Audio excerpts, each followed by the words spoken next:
What I am understanding is that as women who are reading the book are starting to ask themselves, with my partner, am I getting what I want sexually in our relationship? Or my multiple partners, or whatever, what their life circumstances are at that particular moment.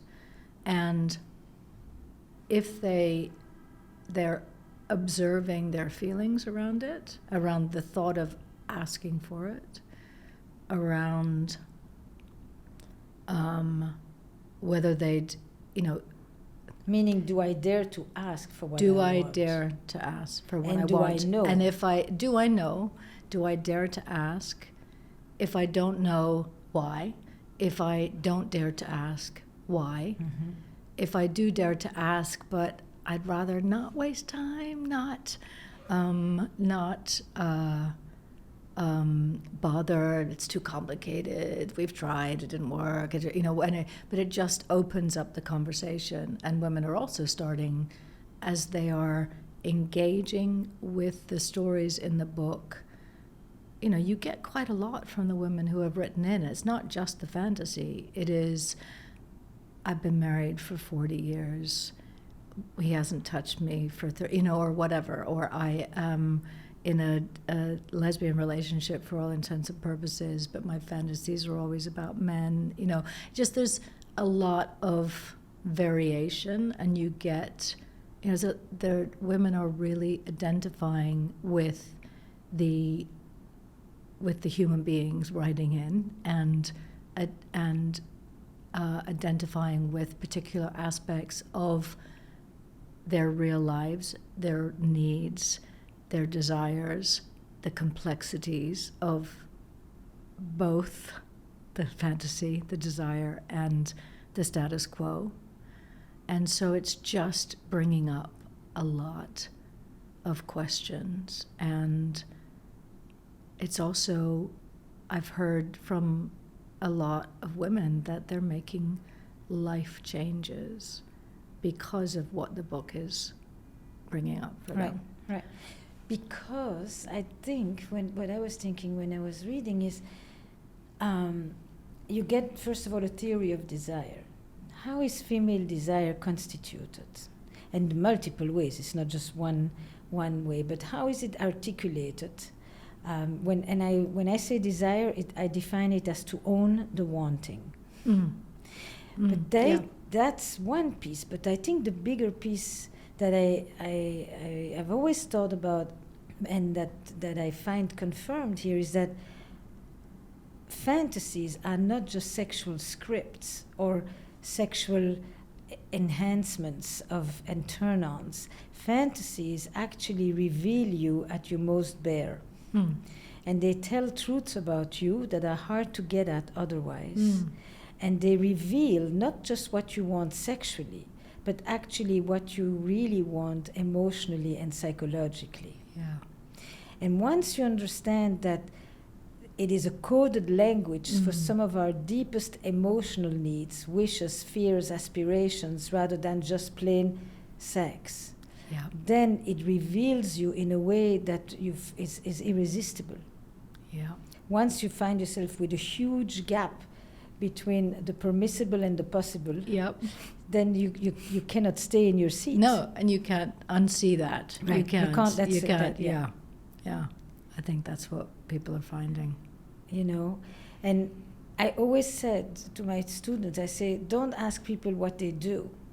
Ask them what they think about while they're doing it. That's interesting. Because what they do, okay, they'll describe, we go this, we start, we do that. But what they think about with their partners, not when they're in the fantasy itself, but what is it that they're actually thinking about, and who are they thinking about? And what is the creative resource of a fantasy? I mean, fantasies are enormously creative and imaginative plots coded, and they can heal you, and they can repair, and they can compensate, and they can transform. I mean, they are that powerful, because a good fantasy states the problem and offers the solution. That's right? interesting. If in my fantasy I'm irresistible, I may often find that in my real life I'm slightly more insecure and not so bold. If in my real life I have a hard time asking for what I want, I can set up a fantasy where I'm with someone who knows exactly what I want. I don't even have to ask. I don't even have to know, because they know better than me. It states the problem and it offers the solution. Can someone learn to fantasize? Can it be learned? Yes. Is it a learned thing? Yes. Like, I think that if people read stories here, they will have some stories they say, I'm curious about that. What would that be? Or suddenly they find themselves, moist, titillated, aroused, and they say, and they suddenly have to notice that actually speaks to them. In others, they feel, ooh, gross, crush, don't want to touch that. So it's a little bit like standing in front of a buffet and deciding which foods, which tastes, which textures, which smells appeal to you. And then from there, it opens up inside of you. I think that a lot of fantasies are kind of the combination of your personal history and the broad collective sweep of the cultural imagination. So a lot of fantasies, you watch them in movies and you say, you don't even, it's not consciously, but you register, this is a beautiful moment where this person experiences something at the hands of this other person. Sometimes you read and then you realize, the next time around when you are pleasing yourself, you're actually going back to that thing that you read back then. I think most fantasies are discovered, stumbled upon, or learned. Well, one of my other questions to you was, what percentage of fantasies have roots in childhood experience in some way? Are most of our fantasies linked back to something that's happened, either a first love or a trauma or because many, but I don't think it's very broad.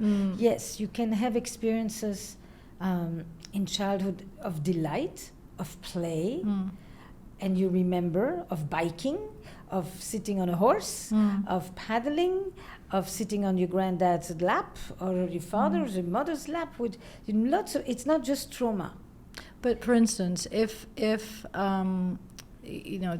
are a few fantasies, or at least in the initial submissions, there were a few fantasies, women imagining having sex while wearing a diaper, a nappy. Yes, It's been 20 years I've been kind of tracking this subject, the erotic mind, the erotic imagination. And its amazing ability to do a lot of things. It's unique. Because most other fantasies, if I say I want to go to Paris, my fantasy is to travel to Paris, I would like to make Paris happen.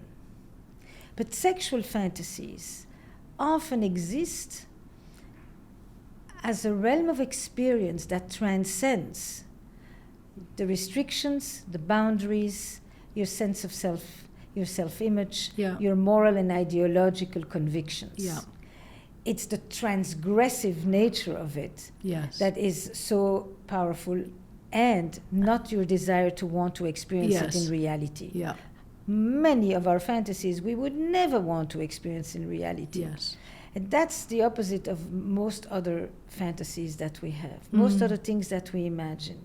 So how is it that in our mind, alone or with someone, we can create absolute delight and flight of fancy about things that would make us cringe in real life? So I guess what I'm understanding is that it's not, so the growth or the healing around fantasy is not necessarily about finding a way to enact what is in one's mind. It's more about finding a way to learn from, as you were saying before, what your real needs, desires, and what the solution is to those feelings, whether it's about insecurity or whether it's about needing, at the end of the day, to be held, or whether it's about, that one investigates the fantasy for deeper truths about oneself. Yes. As a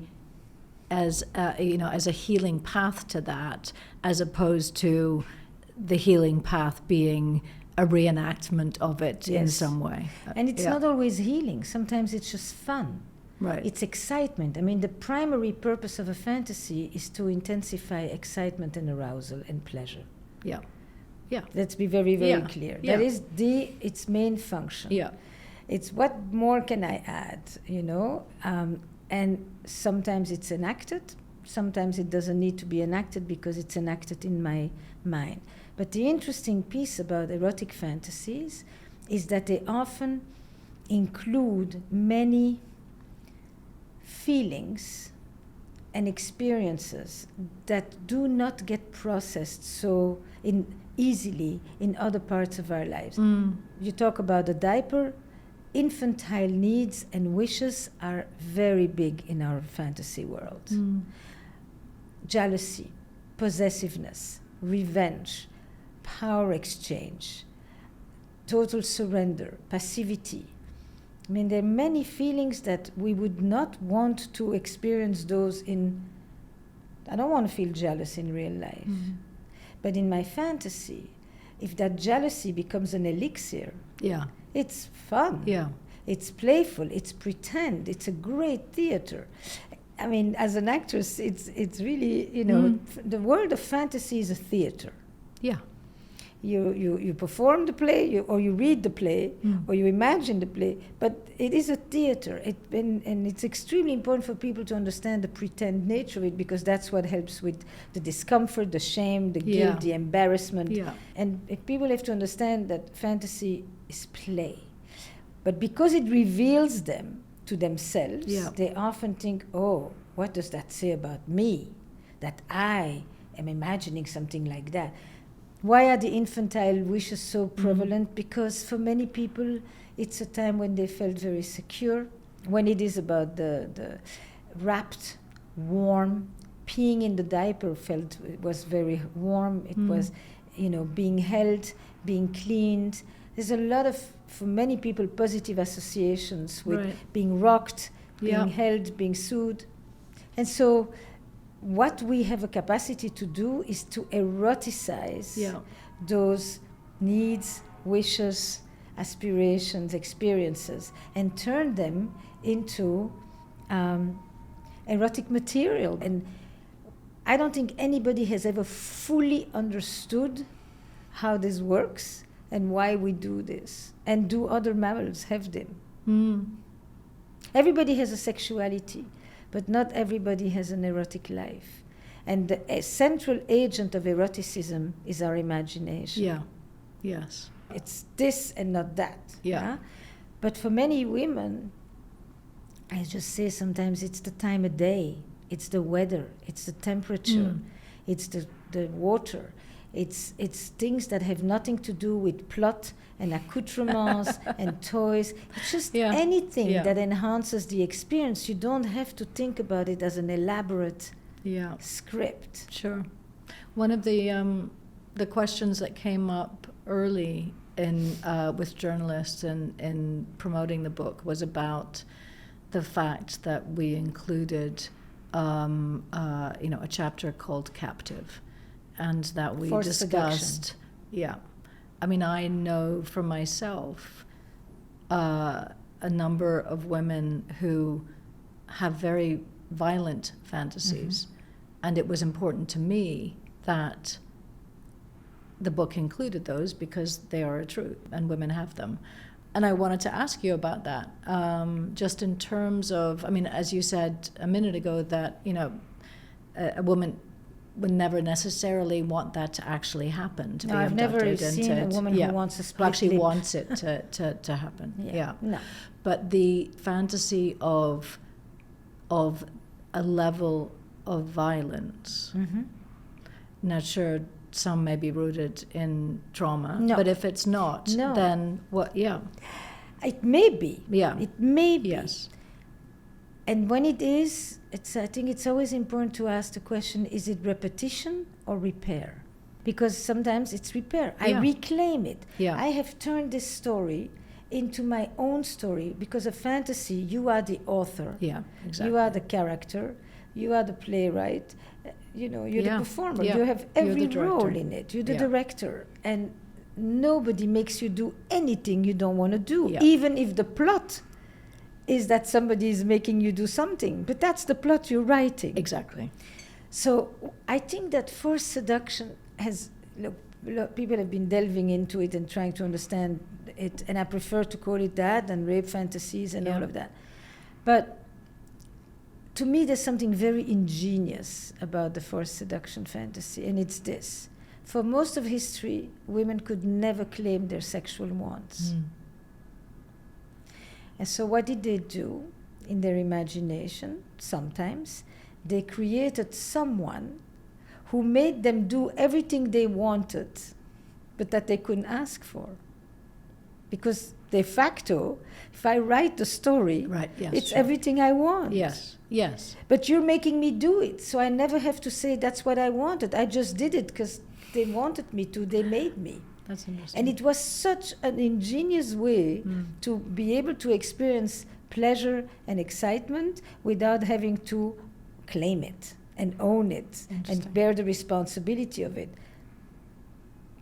But surely today that's not the same, you would hope. But I think that the power of the fantasy is actually, often there is a sense today that people, the more power they have in life, the more sometimes they fantasize about being able to surrender that power, to not have to be responsible, to not have to take care of everything, make decisions. Yeah. Look, when the forced seduction, you don't make a decision. There is another person who makes you do things, and he makes you do exactly everything that you've decided you wanted them to make you do. Yes. And you never hurt. Let's be very, very clear. Nobody hurts in a fantasy. Even if the fantasy is violent, you experience pleasure. Yes. Some people, when it is repetition, when it is a sense that they can only come, or they can only climax, or they can only get aroused if it re-evokes the sense of fear, or the sense of dread, or the sense of danger, then we sometimes think, is this really just plain fun, or is there something here of a trauma reenactment that is being played out that should be examined? Can this person experience the same kind of pleasure in a different script, or is there a rigidity attached to it? And now it has become fixed, and it's fetishized, and this is the way I come, and this is the way I like it. Interesting. A couple years ago, someone brought a study to my attention that was referring to a predominance of post-menopausal women turning to BDSM. In what capacity? To the degree that that suddenly, as a postmenopausal woman, for the first time in their lives, they were enjoying it or going after it. Bondage scenarios in a way that maybe I was curious whether you'd ever come across that. My question was, if that were true, that a lot of women, or a greater proportion of women who are through or going through menopause are interested in BDSM than younger women, what is that related to? I had some thoughts just in terms of, going through a stage in life where you're feeling so completely out of control of what's happening in your body and to your body, that something about the power scenario within BDSM was satisfying, or feeling like there was a taking ownership of not just one's output, but also what's happening to that you are in control, or that you declare control in that relationship. I was wondering whether you had come across that at all. No, I have not as in postmenopause, but also I would probably have a different reading. I mean, BDSM is not just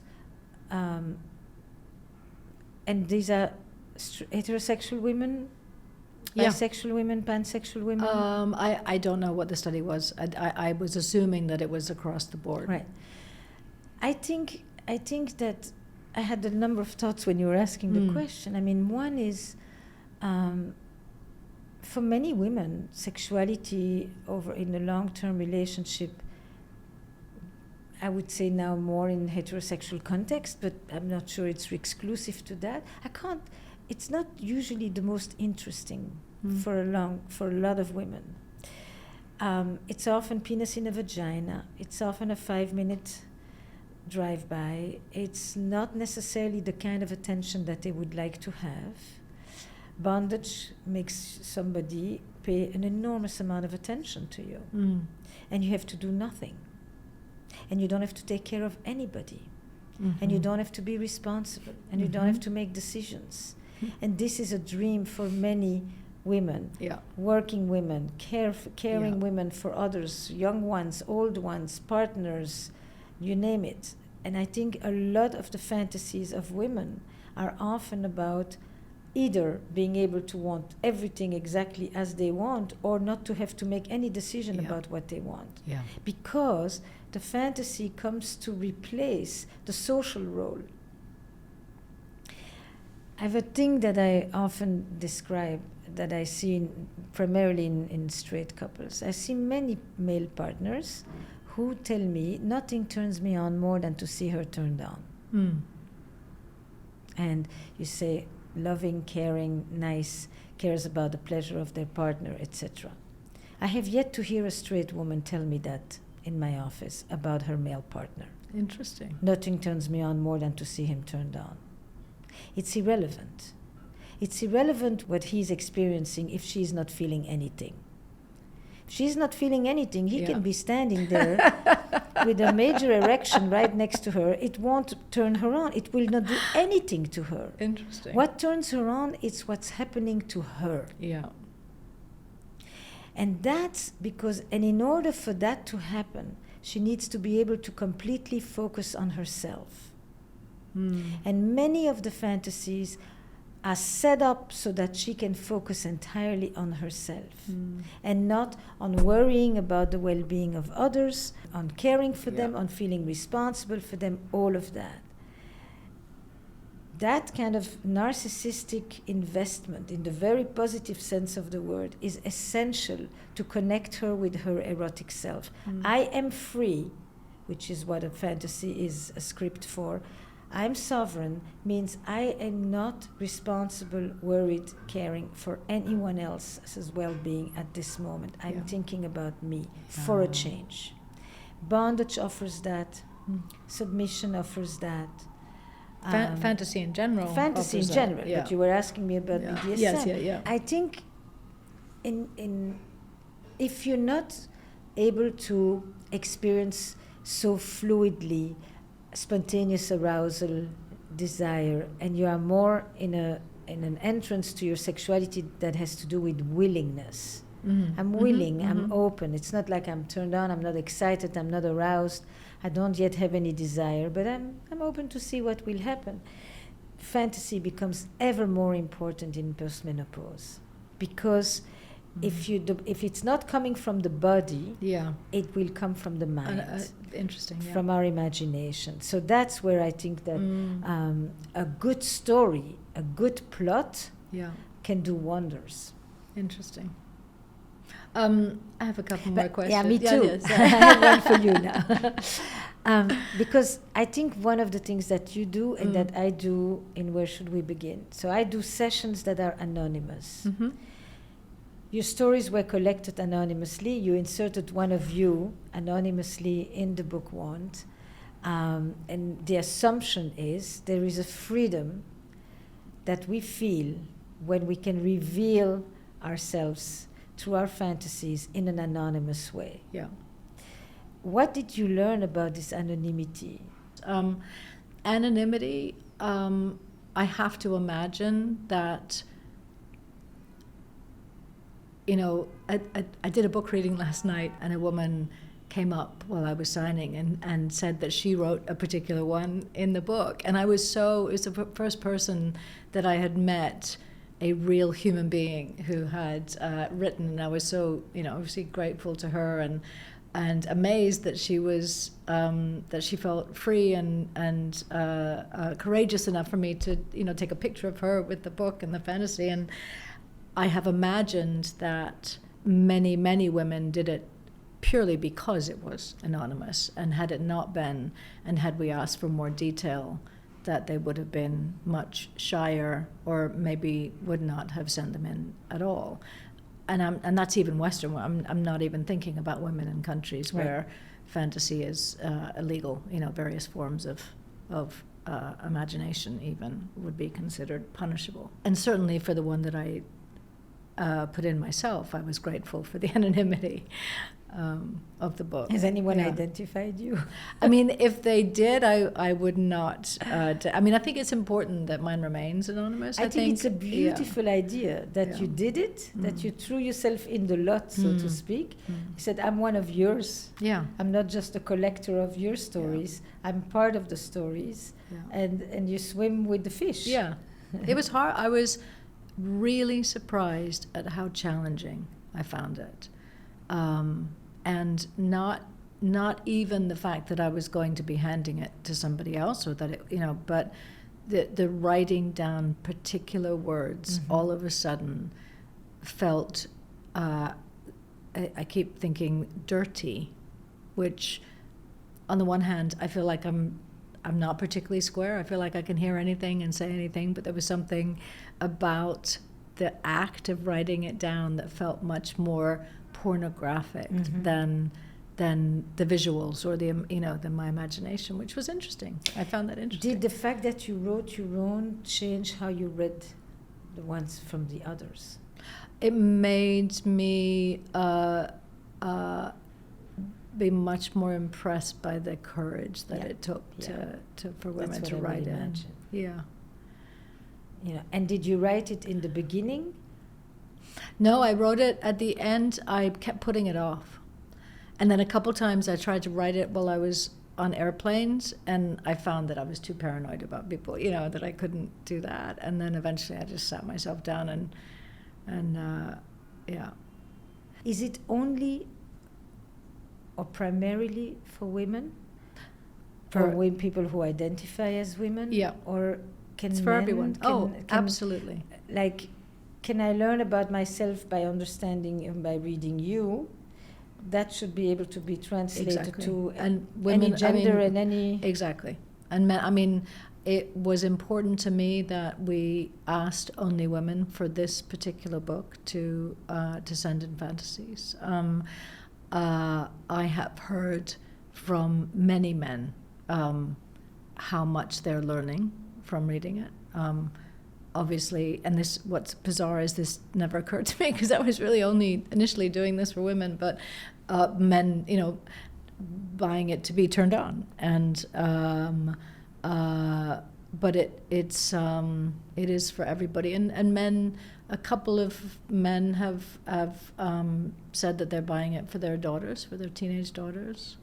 One said to counterbalance the toxic masculinity that's out there, to have other ideas out there about what is possible and what is okay and what other women think about.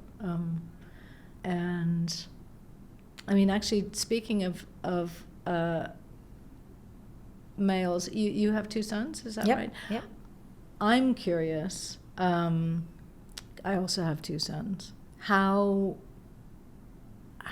you, when they were of the ages that you might have had these conversations, how you taught them about, as you say, relational intelligence, how you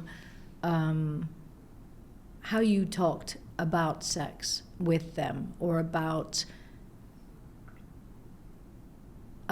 what women, if they were wanting to be with women, what women might want of them, or what you expected them to be aware of in their relations with with women? I wrote Mating in Captivity when my oldest was 11 and my youngest was 8. We had talked about sexuality basically since they were 4. At 4, I had the first book that explained where babies come from. Because at 4 is when children become theologians and they ask, where do I come from and where does grandma go when she dies? And so the French general books were started then, and it was about the chickens and the elephant and the kitten and the people, and how each one of them gets their little ones. Yeah. And so that's how we talked about it. We talked about, how it's when you like someone, you like to hold their hand, and you like them to touch you, and when you don't like them, you sometimes feel like, your neck goes up and your shoulders tighten. And then, so it was woven into the conversation. There was no sexuality that didn't also include relationships. It's one whole. And then they would sometimes like someone in the kindergarten, and then in elementary school, and then you talk, do you have a little girlfriend? And you normalize this. This is not necessarily the most common way in the United States, I have to admit. But then one day, I was writing, and in the front of the house were all the books that I needed to read. And there were many, many books about sexuality. And my older one came home one day and he said, could you please cover all these books, because I have friends coming over. And I said, if I was writing a book of weapons of mass destruction, you would not ask me to cover anything. So we're not covering. This is normal. We're not making this an subject, and we're not cringing around it. This is just part of life, and if your friends have questions, then we'll talk about it. And at first it was a little, and then at one point one day I came home and I heard him sitting with a bunch, and they were talking, and then one of them finally said, how do you know this? And my older one says, because my mother is writing a book about it. So I said, okay, we're good. Now we can go forward. And then at first there was a little discomfort. What is this mother who writes a book? But then when the teacher came to school holding the book in hand, then they said, my teacher is reading your book. So it became respectable and everything. Yeah. Took a while. On their own, one day, one of them called and wanted to ask if they could come and bring someone. And I said, you can bring her, but I want to know her name, and I want her here for breakfast. She's not coming here furtively, lying to her parents, not telling them where she is, and then leaving this house afterwards and going home. This is not how we're going to do it. She has a name, she's dignified, and she's invited for breakfast. And then after she left the next day, which we did, and then I came into the room and I said, shall we chat? No, I know, I this and that. And I said, you don't know much. Most people in my office know very little. And the older they are, that doesn't always mean they know plenty. If there is a subject people don't know much about, it's sexuality. If there is a subject people lie about, it's sexuality. If the topic that men lie about by exaggerating, it's sex, and women by diminishing. So, shall we chat? And then the basic first thing was, it's not a performance and an outcome-based thing. It's an experience. Sex isn't just something you do. Sex is a place you go. So where do you want to go? Do you want to experience a deep connection, a spiritual union, a transcendence, fun, naughtiness, mischief? What calls you there, And more importantly than anything else, slow down. Slow down. You will always go too fast. For now, And that was kind of the first conversation we had. Can you teach boys respect for women? Absolutely. But you also... And so what would the language be? How would you, particularly in this day, this time of Andrew Tate's, etc., how do you begin that conversation with them, knowing that there is the other dialogue going around about it, so that they listen and don't... Does it matter to you what she experiences? She, they, he. Yeah, yeah. Does it matter what your partner experiences? Would it make a difference for you if your partner said this was a wonderful moment? And that you would know that you were the source of that in part. I think that that will give you a whole different experience of sexuality, partnered sexuality. And then if you tell me yes, I wouldn't mind, I'd like that, who would say no to that kind of thing, then I would say, here are ways that you can demonstrate that and that you can invite that. Would that intrigue you? Never give away what you know before you have the buy-in. Make them really want to know. Because I didn't just talk to my sons. I talked to the whole group of friends around. You know, it was like the mother you can talk to. Yeah. But it's that. But it's not like you sit down for one conversation and you teach. It has to be an easy, integrated flow of conversation. It's not, I sit you down and let me tell you what you need to do. There is a way of thinking about sexuality that's very different from most of what you're going to see. You know this thing, porn, that you may enjoy? Lots of people get turned on to it. But just so you know, for a lot of people, that is the last thing that they really want. And before you begin to bring all what you watched on screen, take your time to discover it with if it's a she, if it's a they, you know, with the other person. Get to know them. Get to know how they like to be touched. Get to know by them holding your hand how they like to touch. How they give touch and how they take touch. How they please you and how they please themselves. Get to know them. Be curious. Don't think you need to know. I remember one of them, I said, you're not expected to know. You know, you didn't learn baseball in one day. Yeah. You didn't learn baseball in 1 year either. So, you know, if this idea that you have in your mind that you should just know, no, you know squat. And then at the end it was like, do other kids talk like that? You know? I said, I don't know, but I would feel really bad that the world wants to talk to me and not my own sons. I mean, or their friends that I've known since they're born. So that's the way you teach. You weave it in, you normalize it, you make it comfortable, you don't accuse them of anything. They're boys, they're not supposed to know. And yet. How would you apply relational intelligence to the concept of fantasy? I mean, I guess my question is more, let's say in my relationship, I've been married for 20 years. My partner, my husband, let's say, has never quite been able to satisfy me in the way that very often I take myself off alone afterwards and satisfy myself for another time, and that's how I get pleasured. But because of reading this book, I want to address the subject. No, don't. Oh. Not like that. Well, I guess that's my you question. Don't start from your book. If you start from the place which you just described.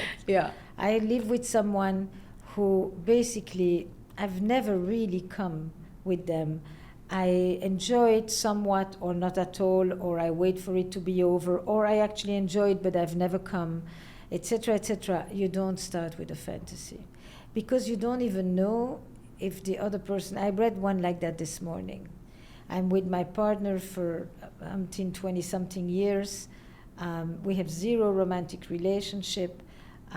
When I want to tell him, he instantly feels criticized. I probably do, because by now I'm so frustrated, so fed up. I think the first thing, when you I just did a desire bundle, these 2 digital courses on sexuality, and one is really starting from the place of we're stuck, nothing's happening. That demands one kind of conversation. The other one starts from we have a flicker, we would like a flame. Right. That one could start with your book. The first one, you first write and you just say, I've been thinking. And I think it's writing. You write a letter by hand and you put it wherever they will find it. I've been thinking about us. I've been thinking, and I've been wanting to bring this up for many years, and I actually don't know how. I don't find my words. I'm afraid you're going to be upset, that we're going to end up in an argument. That's the least thing I would want. What I really hope is to create a deeper connection between us, because I know that we really care deeply for each other. And but I know that we've never really been able to have an adult conversation about sexuality. We will talk about renovations of our houses umpteen times, but we will never talk about the renovations we could have in our own relationships, home improvement, of our own sort. Yeah. And before I even say anything, I was wondering, does that even interest you? Would you be open to that? Can I invite you into this conversation? And maybe just answer me in writing. We may not be ready to have a face-to-face conversation, so we'll do it side by side. Yeah. That would be the opening. Fantastic. You do not come and say, what I would really like that would get me off is this. No. Yeah, I think I meant just as a result of having read it, one decides that they want to have the conversation with the partner, and how do they go about doing that? So that's fantastic. I think most people start from a very different place. They've never, how is it? It works. What does it mean? We both come. Yeah. And how is it? It works. Right. So I'm trying to think, before we enter the fantasy world, that doesn't mean they can't go there. But sometimes it starts with, if you could have a mini session where each of you could just show exactly how they would want the other person to touch them. And all you do is you guide them. And you can even do it with your clothes, as in a good sensitive focus. But it is about having someone who is completely attentive and attuned to you. Yeah. That in itself is a fantasy too. Yeah. And then you sustain it. Yours are advanced. There's a lot of fantasies in there where it's, the bottom line is a woman wanting to be loved for exactly who she is. Yes. And seen, and adored, and heard, and adored, and cherished, worshipped even. Yes, cherished. Cherished. Yeah. And I see a lot of cherished spouses and famished lovers. Interesting. So it starts much more basic, But we have to stop. So I was thinking, what's this like for you? Because they usually interview you, and here it's really fascinating. I've had some fantastic conversations with women. I mean, one thing that I want to make sure that we speak about before we finish is the area that I think I'm most interested in what's coming from this, which is about a new sense of empowerment in starting this conversation in this community that's developing because of the book. It's encouraging women to find their voice. Right. But what you just highlighted when you talked about cherished and adored and being loved for exactly who she is that that's not always how she experiences herself. Correct. She experiences herself with a much more of a critical voice, a comparative voice, a competitive voice, a voice of abnegation, and so the fantasy of being received and loved as she is stands in contrast. Exactly. So that's the fantasy that repairs and compensates. Yes. The power, I think it's empowerment and self-acceptance are interconnected. Absolutely agree. And so when she finds her voice, if I ask her, this is a very different level of question, just like I turn myself on when or by, which is different than what turns me on is, or you turn me on when. Yeah. And sometimes it starts with I turn myself on when I walk in nature, when I listen to music, when I dance in the bathroom, when I pamper myself, when I go out with my girlfriends, when I read a good book. it's basically I give myself the permission to attend to myself. It's the personal version of the same in the fantasy. Is that the first step before being able to ask that of somebody else?